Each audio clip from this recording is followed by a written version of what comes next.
A stranger in my homeland. Oh, Canada, our home on native land. We recite it every day, yet we still don't understand. I wonder if anyone truly knows about the ground on which we stand. A place that was once flourishing is now seen as barren land. Do we see the First Nations? Do we care enough to look? Because the damage that we've caused cannot be fixed by a checkbook. However, it's a start, considering their condition. You cannot underfund their schools, then blame the youth for no ambition? With a dropout rate of 41%, it's not ambition that they're missing. There seems to be more importance placed on the education you and I are getting. We keep them out of sight and out of mind, because facing the facts of what we've done means Canada's unkind. It's funny that we're ranked the second best country to live in the world. If so, explain why toxic water pours from the tap of that Indigenous little girl. And let me tell you, she's thirsty for change. Waking up in a tattered bed with a leaking roof must drive her insane. See, we don't notice the pain, but it sits in our backyards.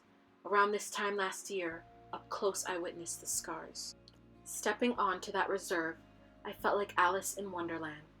I've always heard of these places, but never seen them firsthand. The houses were worn, the lakes polluted. I thought to myself, how did it come to this? Abandoned residential schools spoke for themselves, saying if you drown out our culture, the land will cry out. A culture that persevered in the hardest of times, we know nothing about, therefore we undermine. We've worked to push them out of the way.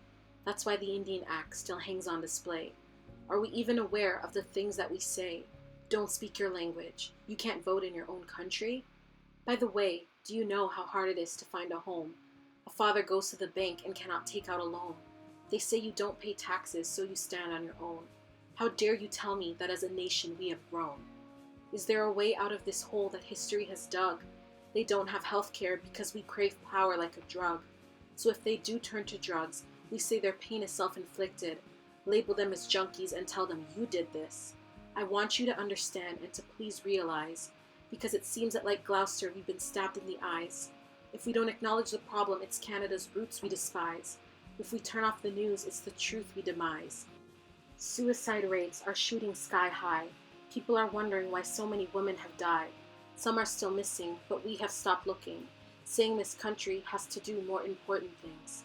If that was your daughter, sister, or friend, you would search the whole world for a conclusion. Don't act like these problems are illusions, because we need to find better solutions. This is arguably worse than the days of Offred's Gilead, except the people we oppress refuse to stay wounded.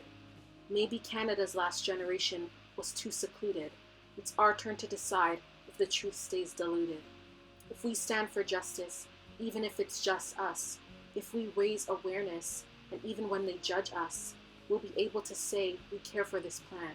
We can give back the strangers what was once their homeland.